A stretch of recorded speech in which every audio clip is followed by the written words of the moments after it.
Alô pessoal, tudo bem? Como vai? Estamos aqui novamente com mais um vídeo para vocês. E para vocês entenderem o título do vídeo aí, vocês precisam conhecer a história deste homem, Mário Carneiro. O Mário Carneiro. O empresário Mário Carneiro, né, que foi um banqueiro que foi acusado na época aí de um desvio de 95 milhões de dólares. E foi a estrela de um seminário patrocinado pelo Banco do Nordeste para atração de investimentos para a região. Isso aconteceu em 2002, né? Seminário para atração de investimentos para a região na região em Fortaleza. Aqui eu estou lendo um artigo da revista Época, né, de 2012, para vocês tentarem entender o raciocínio aí do título. Porque, meus amados, não interessa impeachment de Dilma, quem vai assumir lá é o Temer, né? Tem até você procurar aí pelo filho dele, que agora não me lembro, ele tem alguns vídeos na internet, né? Que ele é evangélico hoje em dia. Mas vou lembrar aí num vídeo futuro, eu vou estar falando o nome do filho dele. Que o Temer era um satanista, né? E como nós vemos a Dilma em vários momentos fazendo símbolos satânicos, que é também um símbolo usado muito por artistas, né, Illuminatis, né? Mas enfim. Mário Carneiro, né, foi acusado na época de desviar 95 milhões de dólares, né, de uma de suas empresas, né, relacionadas a investimentos com bancos. E foi de lá para cá ele sumiu, né? Na época ele sumiu e foi para a Europa. Só que ele tinha amizades, né? Uma vez que seu patrimônio era avaliado na época em 28 bilhões de dólares, né? Aí você vê uma foto dele com nada mais nada menos do que Bill Clinton. Eu não vou dizer que Bill Clinton é um Illuminati, mas é um maçom, né? E segundo minhas fontes, né, controlado lá pelo George Bush pai, né, que essa é uma figura que nós vamos estar tratando em vídeos posteriores. Mas vamos lá, a relação desse Mário Carneiro, né, com a primeira posse do Lula, né, porque o Lula era um risco para investimentos internacionais, uma vez que ele tem uma quedinha ali para o comunismo, né, e como os donos do mundo já sofreram com Fidel Castro, né, que foi financiado por eles, prometendo abrir Cuba, porque Cuba vivia uma ditadura, e simplesmente deu um golpe lá nos donos do mundo. E teve outros casos também, eles tentaram entrar no Irã, por isso que hoje em dia eles metem um pau lá no islamismo, no Irã. E uma vez que os iranianos, percebendo as intenções deles, que uma delas era mudar a cultura religiosa do iraniano, né, que é a cultura islâmica, eles foram expulsos do Irã, né? Mas enfim, vamos aqui à questão, que é o pacto PT e o pacto Illuminati. Então Lula era visto como uma ameaça, né? E ele precisava de um apoio. E Mário Carneiro se tornou, uma vez que ele deixou os negócios lá, uma vez que estourou o escândalo lá do desvio, ele foi para a Europa e se tornou como se fosse um representante Illuminati para o mundo, né? Logo na sequência dessa introdução você vai ver um vídeo aí que eu plagiei, né? Vou copiar lá do irmão Rubens para vocês entenderem mais ou menos como funcionou a coisa na época lá do seu primeiro mandato. Vamos ler aqui um artigo da revista Época da época. Então vamos lá. A agenda de telefones de Carneiro, recheada com nomes importantes, foi seu passaporte de volta à convivência com o poder.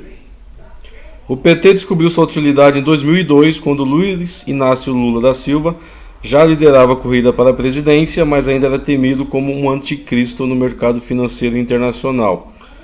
As relações entre o partido e o mercado azedavam, mas com a criação do Lulômetro, uma equação de um banco americano que associava a subida de Lula nas pesquisas à disparada no índice, conhecido como Risco Brasil.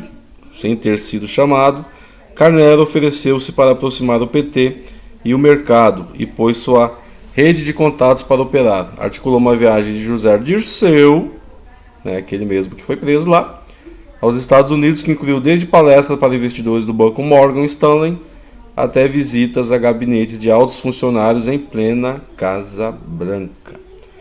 Pela primeira vez, o partido foi tratado como alternativa real de poder no Brasil, e a partir daí o PT passou a ver Carnero como um parceiro, tanto que Dirceu recomendou ao presidente do Banco do Nordeste, Robert Smith, que o procurasse.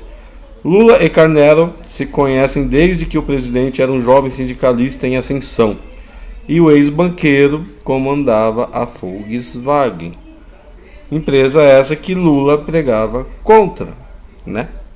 E era genro de um dos homens mais ricos do país, Joaquim Monteiro de Carvalho.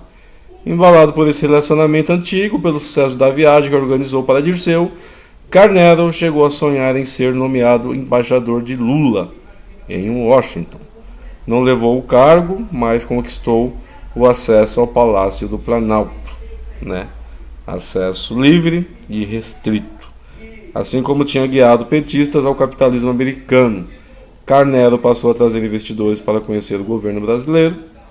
Antes da viagem de Lula à China, ele apresentou ao Planalto o presidente da CITIC, órgão estatal chinês que controla 80 bilhões de dólares em ativos. Na agenda emplacou reuniões com Lula, os ministros Dirceu, Dilma Rousseff, Antônio Palocci, Guido Mantega, Luiz Fernando Furlan, Celso Amorim e José Viegas, ou seja, a elite petista. Foi ainda Carlos Lessa, do BNDES, e José Eduardo Luta, da Petrobras, conseguiu incluir oficialmente na pauta bilateral um investimento de até 4 bilhões da CITIC no projeto da ferrovia Norte-Sul, entre Anápolis, em Goiás e Belém. Já na China, Carnero se adiantou à próxima viagem de Lula e apresentou o presidente ao milionário russo Oleg Deripaska, maior acionista da Rusal, segunda maior empresa de alumínio do mundo. Quer fazer com que ele, em outubro, de 2002 no caso, um circuito de visitas semelhante ao que cumpriu com o chinês Wang Qishun da CITIC. Sua impressão digital pode ser encontrada ainda em outra visita internacional do presidente à missão a Cuba. Lá ele tenta intermediar a construção de um resort de capital americano e, apesar do embargo contra a ilha comunista, a intermediação de Carnero não é certeza de que o empreendimento vinque. O último projeto anunciado pelo ex-banqueiro não decolou. A São Paulo Tower, com 103 andares e orçada em 1,630 bilhão, não saiu do papel. Como empresário natural que Carnero se movimenta em busca do próprio lucro, ele diz que não recebe um centavo para organizar encontros e também não põe dinheiro do seu grupo. O Brasil se investe nos projetos que defende. Seu negócio é útil. Ele é um grande corretor de oportunidades, define um colaborador próximo. No caso do projeto da CITIC, por exemplo, Carnero precisa encontrar produtores de ferro e de soja que seriam escoados pela estrada de ferro, dispostos a pegar o financiamento chinês e fazer a Norte-Sul. Se o negócio sair, a Brasil Invest recebe pagamento em comissões pela construção da ferrovia e pela venda de soja e ferro, precisando montar um consórcio privado forte, explica Carnero, e assim em todos os demais negócios, seja com resorts, seja com alumínio. Aqui o tema sai um pouco do nosso foco, né? Mas assim, em seguida, ou seja, resumindo aqui o que diz a reportagem, meus amados, o Lula era considerado pelo mercado internacional uma ameaça e não era bem visto, né, pelos ditos donos do mundo, do qual Carnero se tornou um representante, uma vez que é mega bilionário, né? Você vê ali uma foto com Bill Clinton, que foi presidente americano, né, e é ligado às sociedades secretas, aí maçonaria. Tem proximidades com os Illuminatis, que uma Illuminatis é uma coisa, a maçonaria é outra coisa totalmente diferente. Eu vou estar fazendo um vídeo posteriormente aí falando sobre essas diferenças que eu acho, né, na minha opinião, né? Tanto é que Illuminati são tratados como ultramaçons, né? Eles estão acima, né, da maçonaria, como o próprio George Bush filho diz numa entrevista, que existem mas 18 níveis além do 33 conhecido pela maçonaria. E então, meu amado, Dilma, Temer, que também é maçom, né? Satanista, segundo o seu próprio filho, que eu esqueci o nome agora, cara, que seria importante eu lembrar, mas eu vou estar lembrando que ele vai ser tema de outros vídeos futuros nossos aí. E então não adianta, meu amado, Dilma, Temer, fazer uma nova eleição, né? Para mim a Dilma é simplesmente um bode expiatório para levar a culpa por essa crise, e você não vê esforço nenhum para que nós saímos dessa crise. Não se fala em socorro financeiro, não se fala, sei lá, na possível anistia aos brasileiros para, sei lá, será dívida, alguma coisa que faça a economia crescer. Fica essa briga de impeachment, simplesmente para tirar o foco, né? E essa coisa de salvar Lula, e entre outras coisas más, né? Eu não tenho esperança na mudança de futuro. Eu acho que quem assiste o canal sabe a minha opinião. E na sequência aí vocês vão ver um vídeo do irmão Rubens, né, tratando desse assunto, né, da viagem do José Dirceu, né, nos Estados Unidos, na Europa, enfim, e o que conseguiu fazer com que Lula chegasse ao poder, né. Eu fico por aqui, assisto o vídeo e até a próxima. Você já me ouviu aqui falando por diversas vezes de que não há eleição, há seleção.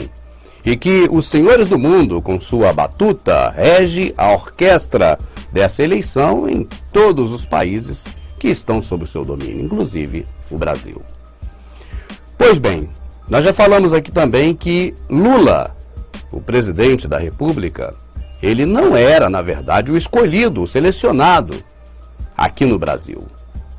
Mas como ele crescia bastante nas pesquisas, houve um encontro dos senhores do mundo com Lula e um fechamento para que Lula então fosse realmente o presidente a serviço dos senhores do mundo, os Illuminati, os banqueiros internacionais. Nós falamos sempre isso por aqui, mas e documentos disso?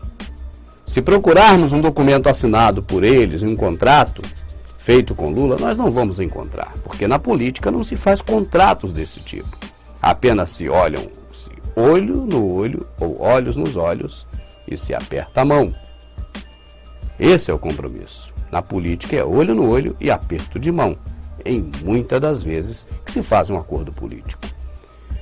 E o interessante faz-se notar que a própria Globo, que era contra Lula em suas campanhas a candidato da República, basta ver, claro, o vídeo Cidadão Kane, onde aparece a manipulação da Globo explícita, escancarada, de baixo nível, na época do debate do Collor com Lula. A Globo, dessa vez, tomou uma queda, porque Lula crescia nas pesquisas e sua eleição era inevitável. Eu até costumo dizer, e você já deve ter ouvido isso aqui no vídeo, nos DVDs ou nas palestras, que a própria Globo tem caído no conceito dos senhores do mundo. Ela foi criada pela Time Life e o dever dela é ser a faxineira faceira, de limpar as sujeiras, de preparar o caminho, capinando, roçando, para que passe o que eles querem. E nessa do Lula a Globo falhou mais uma vez, como falhou no desarmamento, e como falhou outras vezes também. E como tem falhado perante os senhores do mundo. Daí, claro, abrindo um parênteses, a preocupação da Globo com a audiência da Record, não por ser uma emissora de qualidade, tal, não. Não é esse o detalhe, não é essa a essência. A essência é porque hoje a Record agrada mais os senhores do mundo do que a Globo. E a Globo tem medo de perder a banca, de ser aquela responsável por manter as coisas em ordem, entre aspas, essa ordem, aqui no Brasil, em favor dos senhores do mundo. Mas fechando parênteses e voltando para o Lula, o que acontece? Havia o Lulômetro, que era como os senhores do mundo lá fora avaliavam o Lula na época da eleição, da sua campanha. Porque crescia a intenção de voto do brasileiro no Lula. E a sua eleição era inevitável. Daí, você lembra de um termo antigo aqui no Brasil, o Risco Brasil, onde os investidores americanos, internacionais, quem são eles? Quem são os investidores internacionais? Você sabe muito bem que são os senhores do mundo. A elite global. Estavam com medo de continuar investindo, explorando o Brasil, porque o risco Brasil crescia na medida em que Lula estava para chegar à presidência. E precisava de alguém para poder fazer esse contato entre Lula e os senhores do mundo. Eu não tenho aqui como dizer com todas as letras, nem afirmar, que Fernando Henrique Cardoso foi o mentor disso. Mas é bem possível, já que ele fazia parte e faz até hoje do Clube de Roma e é uma pessoa diretamente ligada às fundações dos senhores do mundo, como diz o livro Quem Pagou a Conta, que ainda você encontra nas livrarias. Bem, seja Fernando Henrique Cardoso ou não, a pessoa que interligou Lula aos senhores do mundo, mas com certeza que tem os agentes. Existem aquelas pessoas que são os lobistas, que muitos chamam de aspone, que até mesmo é a sigla para uma palavra, uma terminologia feia, chula, que eu não vou aqui explicar. Mas qual é a verdade oculta disso tudo, Rubens? Eu não entendi ainda. Bom, vou mostrar para você. Nós vamos entender juntos. Nós falamos as coisas aqui e muita gente não dá crédito em algumas delas, porque as provas, na verdade, não são assinadas, como em todo caso da política, em que olha-se no olho e aperta-se a mão. Não. Não tem assinatura, não tem contrato, não tem cartório. São apenas coisas feitas de homem para homem na política. Assim que eles fazem. E é claro, precisava de um desses agentes lobistas para ser o contato-chave entre Lula e os senhores do mundo. E nós temos a prova disso nas entrelinhas. Mas temos. Porque a Globo, em 2004... em julho de 2004, estava chateada com uma pessoa ligada ao cenário político-empresarial, chamado Garneiro. E a Globo, então, pegou a sua revista Época, naquela época, em 2004, e fez uma reportagem falando a respeito da época da eleição de Lula para bater, para falar mal, para, de alguma forma, defamar, né, ou tirar de circulação, não sei como, mas para poder ir contra esse homem chamado Garneiro. Era uma matéria para defamar o Garneiro, vamos dizer assim. E nas entrelinhas, escapole, olha só o que é escapole? O acordo. O acordo entre Lula e os Illuminati. E é o que você vai ver agora nessa revista Época, na reportagem do dia 9 de julho de 2004, que ainda está na internet, você pode conferir na íntegra, e vamos agora dar uma lidazinha em um trecho dessa reportagem aqui no canal Verdade Oculta e nos DVDs Verdade Oculta. 9 de julho de 2004, a manchete: Cicerone na alta roda. Quase 20 anos depois de ter sido banido do mercado financeiro, acusado de desviar 95 milhões, o ex-banqueiro foi a estrela de um seminário patrocinado pelo Banco do Nordeste para a atração de investimento para a região. Segue a reportagem da revista Época. A agenda de telefones de Gameiro, recheado de nomes importantes, foi seu passaporte de volta à convivência com o poder. O PT descobriu sua utilidade em 2002, quando Luiz Inácio Lula da Silva já liderava a corrida para a presidência, mas ainda era temido como um anticristo no mercado financeiro internacional.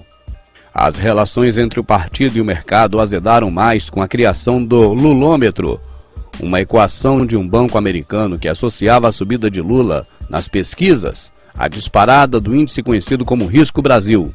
Repare que a reportagem diz que Lula era temido como um anticristo no mercado financeiro internacional. Ou seja, os senhores do mundo temiam Lula como se ele fosse um anticristo, algo muito ruim. E aí havia, claro, a necessidade chamá-lo para um acordo.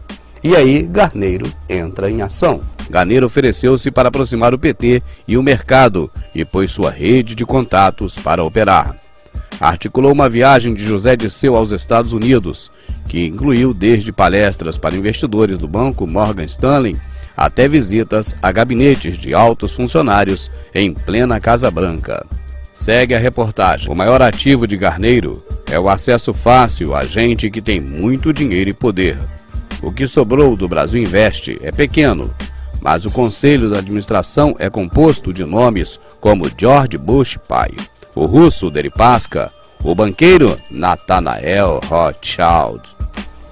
E aí, a reportagem da revista Época cita até mesmo Nathan Rothschild, senhor do mundo, Illuminati.